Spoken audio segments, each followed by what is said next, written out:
You put on the television and you see all these people that work for Hillary Clinton taking the Fifth Amendment in front of the United States Congress because of, obviously, the crimes that were committed by Hillary Clinton and her staff and the way they handle the emails.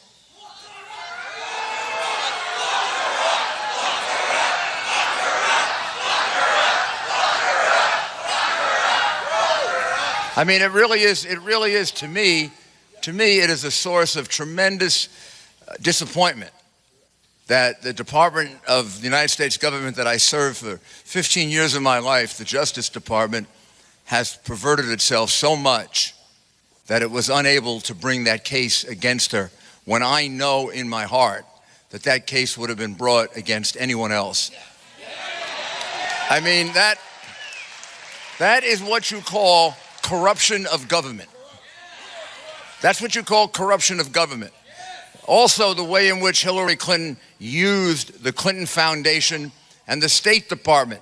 We're not talking about $10. We're not talking about we're talking about hundreds of millions of dollars coming from dictators, coming from oppressors of women, coming from criminals, coming from money launderers, and coming from people who were making millions and millions of dollars in return for doing this, like the people who made millions of dollars because she approved the sale of uranium to Russia.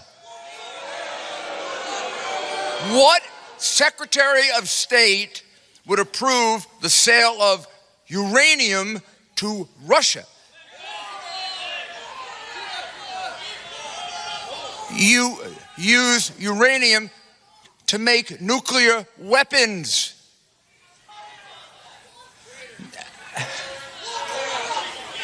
I mean, it's impossible to even fathom why you would do that unless you took a good look and you figured out that the Clinton Foundation got $30, $40 million from the people who made hundreds of millions from the deal. You have to be stupid not to realize it was a bribe. You would have to be an idiot not to realize that. Or I'll give you another one. UBS, Swiss bank. Swiss banks keep identity secret. The Internal Revenue Service has been fighting with Swiss banks from way back when I was an assistant U.S. attorney to get that information. There was a big case involving UBS. The state IRS wanted something like 40,000 identities. UBS made a contribution to the Clinton Foundation. Mrs. Clinton intervened on behalf of UBS as a Secretary of State and asked them to go easy on UBS. It would hurt our relationships with Switzerland. You know how much money they got for that? They got $600,000 for the Clinton Foundation, and Bill Clinton put a $1.5 million speaking fee in his pocket.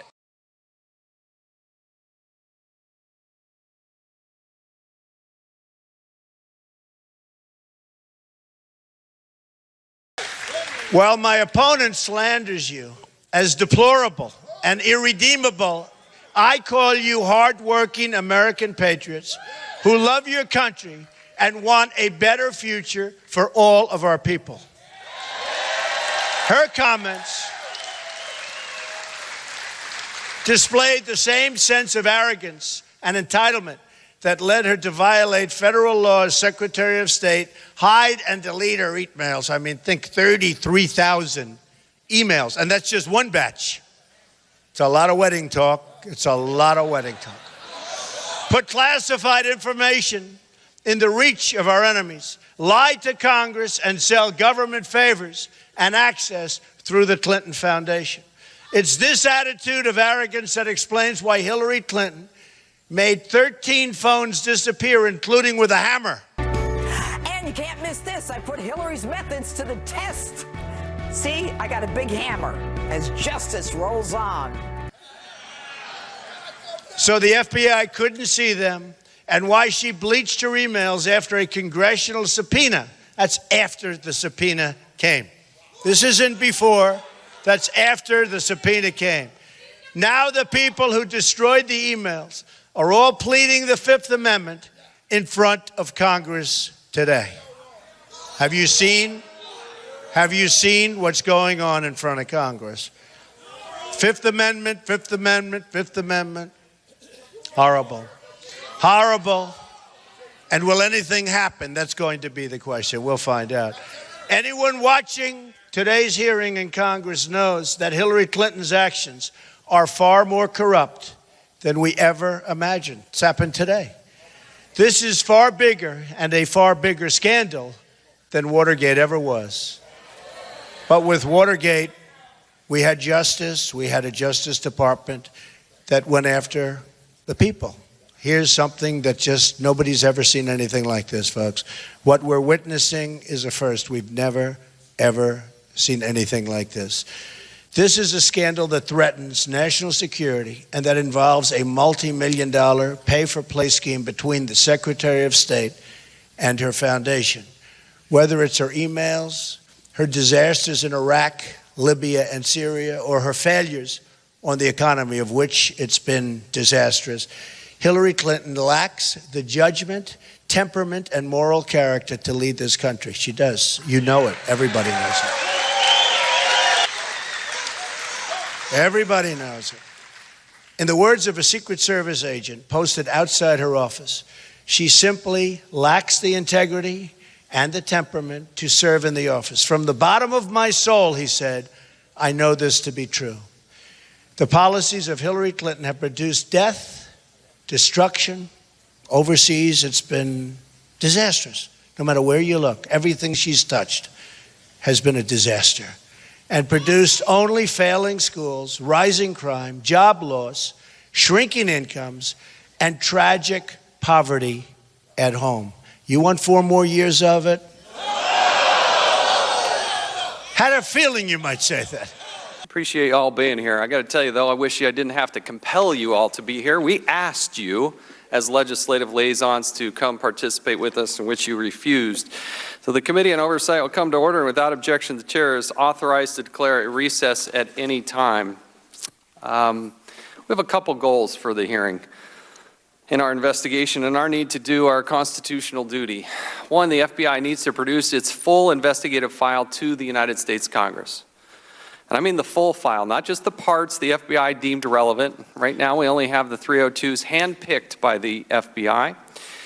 We decide what's relevant, not the Department of Justice, not the FBI.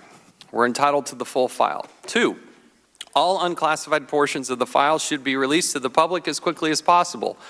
It has been more than 20 days since I'm sure the very first FOIA request was put out there, and by law that should be out there. I want to commend the FBI for already releasing its investigative summary report and Secretary Clinton's 302 interview summary to the public. We do appreciate that, and it's duly noted. But there are still a number of 302s left for the FBI to release. We were surprised to learn that the 302s, the so-called investigative files provided to the United States Congress, at least to the security officer, were only a portion of them, not all of them. And 3, all members of Congress should be able to review the entire file. Right now, unless you're part of the Intel Committee, Oversight Committee, the Judiciary Committee, and the Appropriations Committee, these are if you're a member, you have to be on those committees in order to view what is currently in the SCIF. It's unclear to me how the FBI can prevent a member of Congress from seeing what we're already allowed to see by law, yet here they have done so. Even the unclassified information, that's what's mystifying to me. Even the unclassified information you're preventing members of Congress from seeing.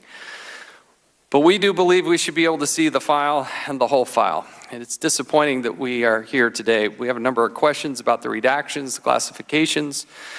I thought a number of those things would best be answered in a briefing.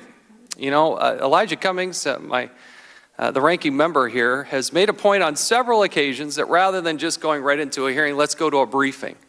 We had legitimate questions. We did have this plan for last week. We did have more than 12 members of the Congress show up to have that briefing, and none of you showed up. That's inexcusable. Mr. Herring, what information do you believe that Congress does not have the right to see?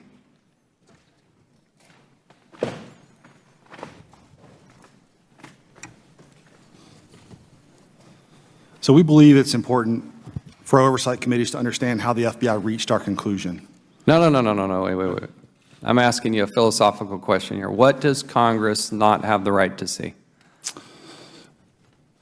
So I don't know if I can answer that in a way that, I think there's more to it than a simple answer. That I, as a member of Congress, or any member on this Congress, either side of the aisle, what is it that you believe we don't have the right to see? See, this is the way our government works. We get to do oversight. That's why since 1814, this committee has been doing that. There's executive privilege. Let me help you. There's executive privilege. Has the president invoked executive privilege in this case? No. The answer is no. Good. That's right. The answer is no. Is there any other situation?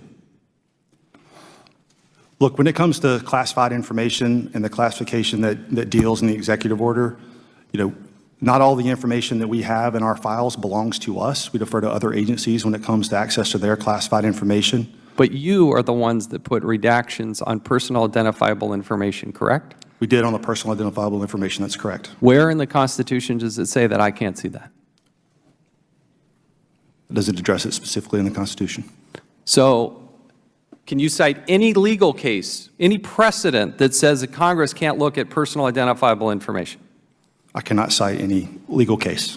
Are you aware that Congress is exempt from the Privacy Act? I am.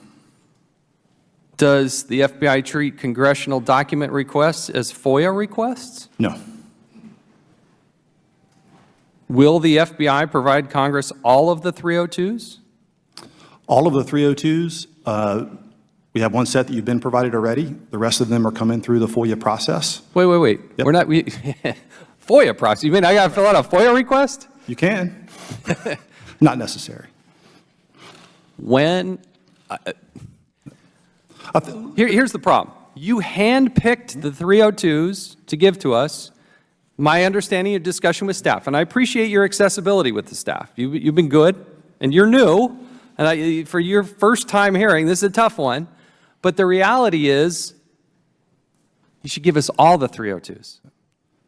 So let me say this. I think that the director made principled decisions about what to say to Congress when he was here and also what to provide to Congress. As far as the Wait, where do I find that? Personally identifiable. Do we just let everybody in government decide that they're based on their own individual principles?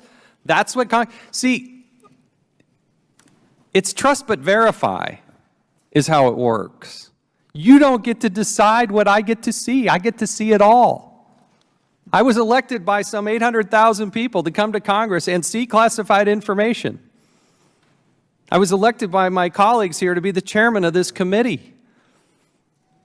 That's the way our Constitution works. Will the FBI provide to Congress the full file with no redactions of personal identifiable information? I cannot make that commitment sitting here today. Then I'm going to issue a subpoena, and I'm going to do it right now. So let's go. I've signed this subpoena. We want all the 302s, and we would like the full file. You can accept service on behalf of the FBI? Certainly. You are hereby served. We have a duty and a responsibility. You can cite no precedent, nothing in the Constitution, no legal precedent. You know this is important to us. You now have your subpoena. We would all like to see this information. I've gone past my time. You're the congressional affairs officers. It's your job to talk to Congress. And for some of you, I had to threaten to send a subpoena just to get you to appear today. We did some math. We got 70 of you sitting here. Between your compensation and your benefits package, you make more than $1 million from taxpayers. Taxpayers are paying you more than $1 million. And you won't even come talk to Congress. What do you do all day if you don't talk to Congress? That's your job. So we're going to do that today. And the irony here is we're trying to protect the classified information. I didn't create this mess. Hillary Clinton created this mess. Welcome back to Hannity. Gary Byrne, the former Secret Service officer who served in the Clinton White House, released a scathing new op-ed about Hillary's health entitled, "I Protect Hillary Clinton in the Secret Service. Here's why her fainting video really scares me." Joining us now to explain more is the man himself, the author of Crisis of Character, former Secret Service officer Gary Byrne. Also with us tonight, author of the upcoming book, Guilty as Sin, Ed Klein is with us. Gary, let's talk about it. Why? Tell us about this op-ed. Hi, Sean. How are you? What I saw, Sean, the reason I wrote the op-ed was because what scared me was that clearly Mrs. Clinton was having some kind of medical episode. Now, I am not a medical expert, as you know, but I am an expert on observation, and I'm also an expert on Secret Service procedures. And the first scene you see in that video, Sean, of Mrs. Clinton where she's leaning up against the Ballard, clearly her body is stiff. And as the few seconds that shows her standing there, her head keeps raising further and further back. The woman on the left-hand side, the staff member, has her hand underneath her arm, clearly trying to help control her and support her. When the van pulls up, everybody who's ever gotten into a vehicle, a taxi, a van, watch Mrs. Clinton's action as the van pulls up. She stares straight ahead. She doesn't even acknowledge that the van is there.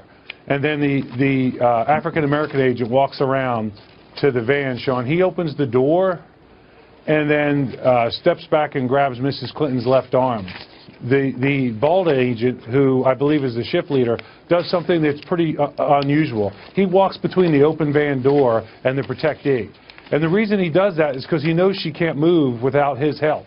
Then he takes her right arm, then the woman behind her grabs Mrs. Clinton under both armpits, and they all start moving her towards the van. And she's still collapsed. As they move her right. As they move her, Sean, you can see she loses complete control to support herself. And then they pull her into the van as they're pushing her into the van, and they're so quick to try to get away from people seeing this that they actually move so fast that her shoe fell off, and they left it on the sidewalk and on the street, and somebody picked it up and handed it to the agent in the follow-up vehicle.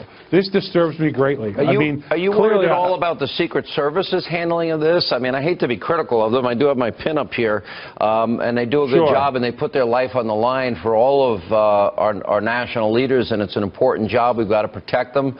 But there seemed to be a circle that covered what was going on. Sorry, right, like so I that's covered standard procedure. Like that. Yeah. So that's standard procedure. Everything they did was spot on to the training. Hackers have embarrassed General Powell by accessing his emails and printing them so everybody can see his private correspondence. The lesson for all of us: there is no privacy in this world. Hackers can get into your system. You can be tape recorded at any time by anybody. You can be photographed without your knowledge, and people can even listen to your private conversations while you're in your home using technology.